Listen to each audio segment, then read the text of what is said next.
Several of the Bat Controller's engines had gathered at Knapford Station waiting for a special visitor to arrive. The engines were all very excited, all except for James, who didn't see the big fuss over a single tank engine. Just then, Percy came frantically panting in from the works. Is he here yet? I hope I'm not too late. He hasn't arrived yet, but I'm sure he'll get here soon.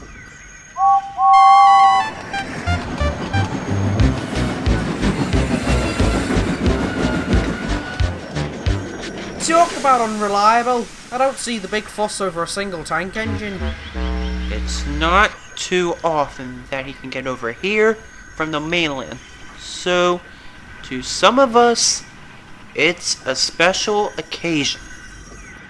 You can think what you want, Ginty, but you aren't going to change my mind.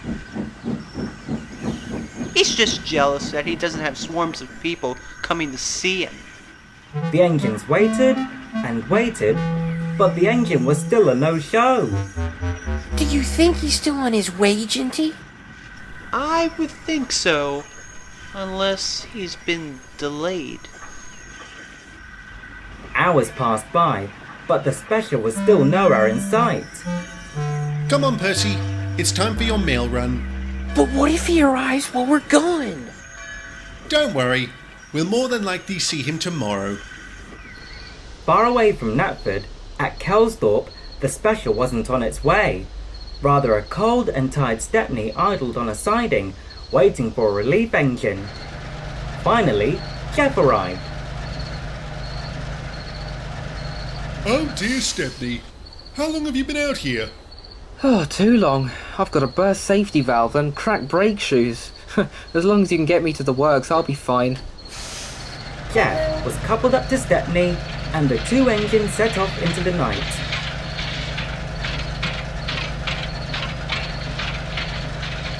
So tell me, Stepney, how'd all that happen to you? Stepney gathered his thoughts, and this is the story he told. Stepney's day started at Sheffield Park on the Bluebell Railway. Plenty of railway enthusiasts had come by to follow Stepney's train and take photographs or video recordings despite the rain shower. He was eager to leave, as it would be a long journey to Sodor. Then the guard blew his whistle, Right away, mate. and Stepney set off into the countryside with a clear line ahead.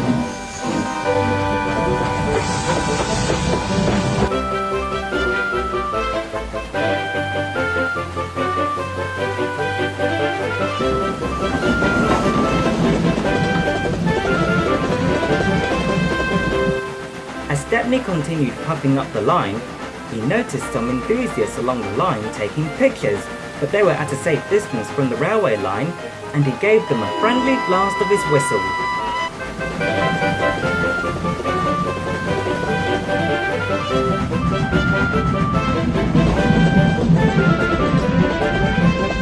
Stepney then left the familiar tracks of the Bluebell and was now on the other railway's main line.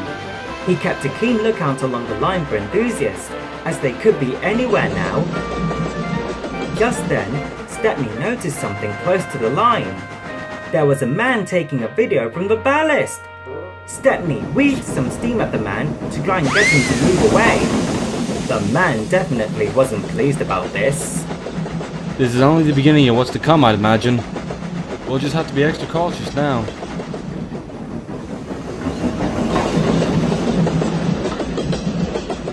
Up the line at Kroll, an enthusiast was speeding down the roadway. He was trying to keep up with Stepney's train and wanted to get a picture. He noticed the station nearby, so he screeched around the corner and sped on. He tried to stop his car as he approached the tracks, but he couldn't. The road was slick from the day's rain, and the car's wheels only locked up. The car smashed into a fence, sending bits of fencing onto the main line, while the enthusiast's car came to a stop on the ballast. Stepney was speeding down the line, making good time, but the enthusiast was more concerned about getting his picture than warning the train. Driver, there's something on the line ahead. We'll just have to take the hit. We can't stop in time at this speed.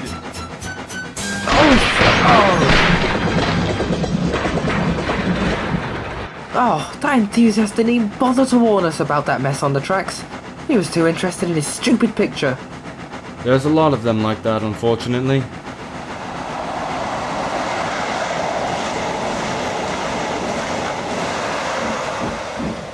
Stepney was to make a stop at Doncaster so people could get the opportunity to see him at the safety of a station platform. He was directed into a station stub track and stopped just before the buffers.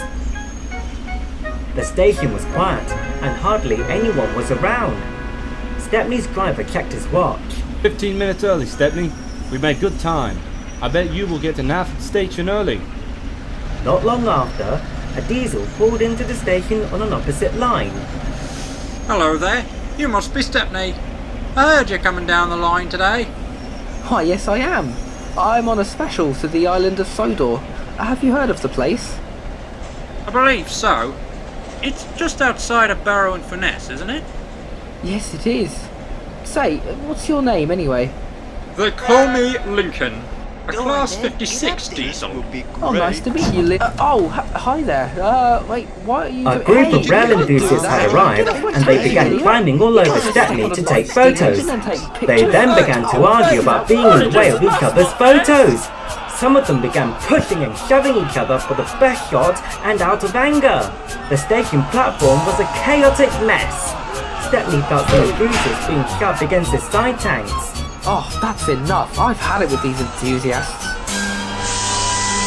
Stepney blew steam everywhere, soaking the crowd in a shower of water, which sent them packing. Stepney's crew thought it'd be best to leave, despite not being scheduled for 15 minutes.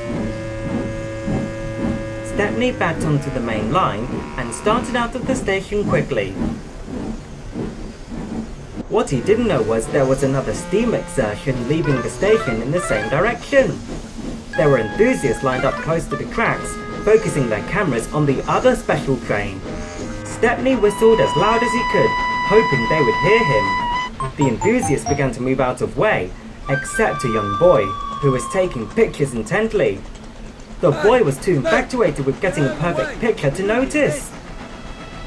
It wasn't until a fellow enthusiast physically moved the boy himself that he was safe. The boy didn't bother to acknowledge the man and continued with his photographing like nothing ever happened. Stepney eventually crossed the border into Sodor, but nothing had changed. Yoo-hoo, behind you.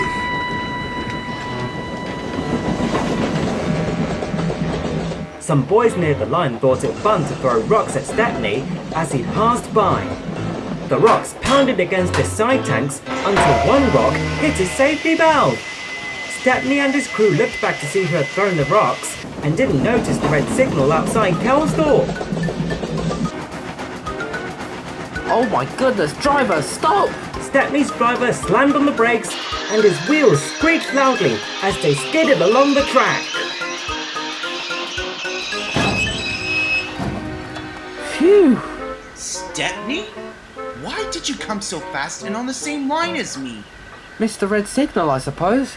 Stepney's crew then looked him over for any deflects. Bad news. Oh, what's the problem now? You burst your safety valve and cracked your brake shoes. You can't pull the train now. We'll just have to wait for a relief engine in a siding. Stepney reluctantly agreed and slinked off slowly with his coachers. He sat cold and tired when his driver stepped out and spoke to him. Well, Stepney, this whole trip seems to become a tourist trap. A tourist trap? While the enthusiasts aren't taking our money, we thought this trip would go much better than it did, and, well, seems like we're running all sorts of traps because of those enthusiasts. Waited and waited, but there seemed to be no relief engine in sight until you came along. And that's how I got to this point now.